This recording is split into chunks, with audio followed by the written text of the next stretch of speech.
Well, it looks like the simplest way to end this series is the route they ended up taking. It's a little unfortunate, but at the same time, setting my expectations, let's say that, setting my expectations for that being the route they'll go. But yeah, that's my thoughts on the finale of Higurashi When They Cry Sotsu, or the episode 15.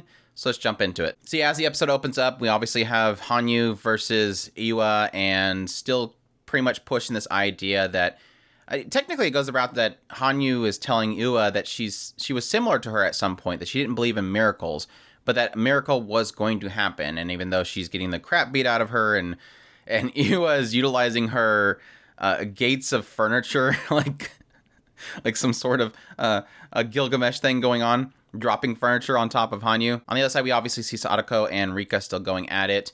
And yeah, she doesn't bring down the sword upon Sadako, and instead decides to chuck the sword and start beating the crap out of Sadako. And they just pretty much pummel each other endlessly until the point in which I guess they just give up. I guess that's really where they're kind of ending it. Yeah, obviously on the other side, as the sword drops, Hanyu eventually summons it and then uses it on Iwa and strikes her horn, losing a little bit of her power. Now we have a lolly version of Iwa similar to Hanyu because she's lost some of her power. Apparently these beings, when they lose some of their power and some of their horn, they grow younger, I guess. They're less mature, or so to speak. But yeah, Hanyu's like, you promised that if I showed you a miracle, you would leave this world. And so Iwa ends up leaving. Obviously, probably not the end of that whole situation. I'm expecting a sequel that will have Iwa coming back. But yeah, as Rika and Sadako are beating the crap out of each other, then like I said, they have this moment where they just kind of give up. It seems like they're going to keep at odds. You having Sadako wants to stay with Rika, but she doesn't want to study. And Rika wants to go to her dreams, but doesn't want to leave Sadako. They both have the same issue where they don't want to leave each other, but their dreams are separating themselves. Sadako wants to stay in the town.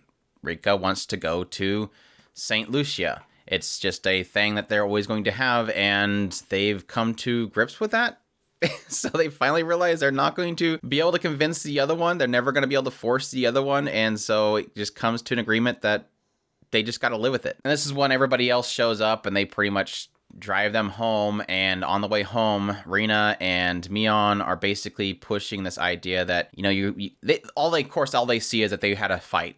That these two that are super friends had a fight. They don't see, obviously, that this is a bigger issue, but I guess their words do technically kind of reach them a little bit. And the idea that, being friends doesn't really necessarily that you're always together, and that even twins themselves grow apart at some point. They move on. And this seems to, I guess, strike a chord with them, that they can kind of accept this. As we do kind of get a little bit of a time jump, it jumps to 87, and they're going their separate ways. Rika is going to St. Lucia and leaving Sadako behind. Sadako is not going to do it again. It was funny at some point after they were fighting, they're like, yeah, technically you did do that studying over and over again. Your grades were still terrible, so obviously you're not really good at studying, which again, kind of technically goes to my comments that I made early on in this season on, like, of all the choices she had, she chooses, like, super violence when all she has to do is just study. And just a very minute amount, and she's going to basically perfect all those scores because she's done it so many times. But obviously, even though doing this so many hundreds of times, she's still dumb. I guess that's the point. But it was interesting because at the point that Rika is getting on the train to leave, Sadako finally shows up. And they have this moment where the two witches are speaking to each other. And they're pointing out the idea that they do have an eternity to live. And so them being separate is not that big of a deal. Like, they can be away from each other for a little while because they're the only two loopers of this world. And so they're always going to see each other. And then that kind of twists to, well, if you don't ever speak to me again, I'm going to come find you. And then, I'll run away. And then if you go east, I'll go west. So it's like this thing of, like, we're always going to be around each other. So we should have some time apart, but I'm going to follow you, but we're going to run away from each other. It's like, okay, which logic, I guess? I don't know. But it's pretty much hitting on this idea that the way that they're ending the series isn't really what I was going for. Like, my statements before, for those that have not followed this on a weekly basis, is I was really hoping that they would end up having it be either Sadako ends up dying before Rika and then ends up getting separated from her, or that Rika kills her with the sword so that resets her, so we have a reset of this terrible nature that is Sadako. Which is troubling to me because as it kind of wraps up the episode, we have this little brief moment where it's showing everybody, it's showing the current timeline as it plays out. We obviously find out that Uncle Hojo is the reformed Hojo, so he's showing up to bring a whole bunch of food that he just bought for really cheap, and they're all going to have a party together.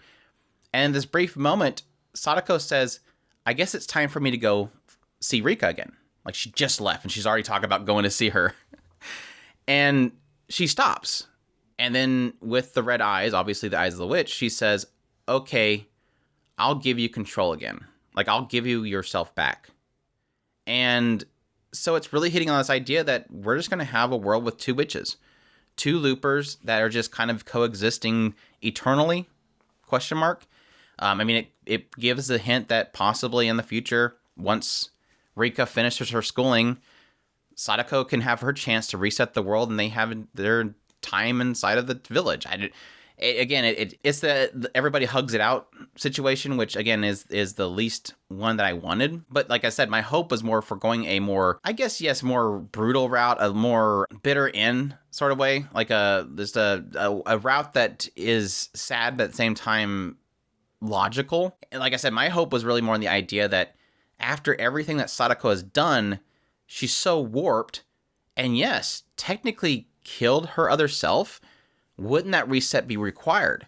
But now it's hinting at the idea that the symbolism of her shooting her natural self, the witch shooting her natural self, was just her putting her away for a little bit, because apparently she's still in there. So again, it goes back to back here. It gave the hints that this was like her basically taking over. Like the witch has taken over and she's killed her previous self.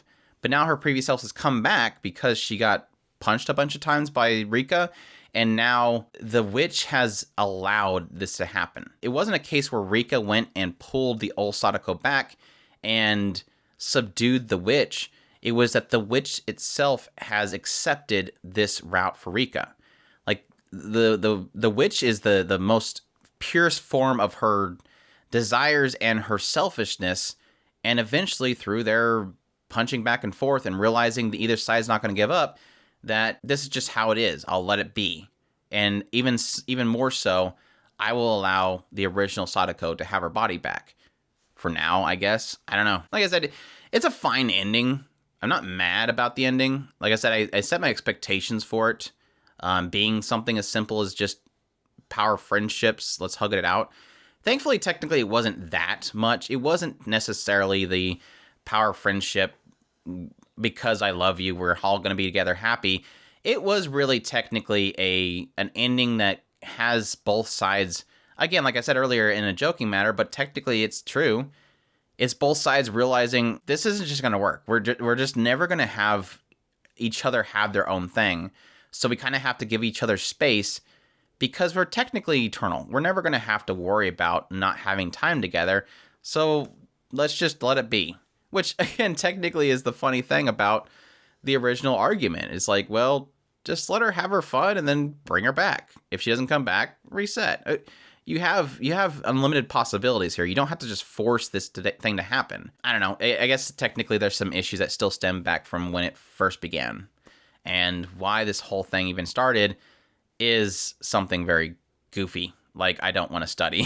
Still, again, in this episode hits heavy on the, I don't want to study. I don't want to study. I don't want to study. I don't know. I guess in the end, I'm just happy that Rika's happy, I guess. Rika finally gets to leave for now. But yeah, it was, I don't know. It was fine. I enjoyed it. It was still a good ending in the end. I think, like I said, my issues more stem from just the overall push of the story rather than just the ending itself.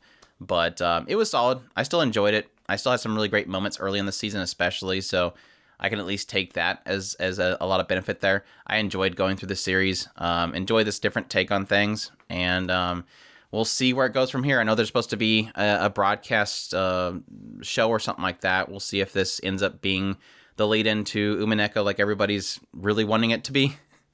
We'll see. I'll definitely look forward to that if that's the case. But I hope you guys enjoyed my impressions of the finale, Let me know in the comments down below what you thought of the finale. Does it satisfy you? Are you the same boat?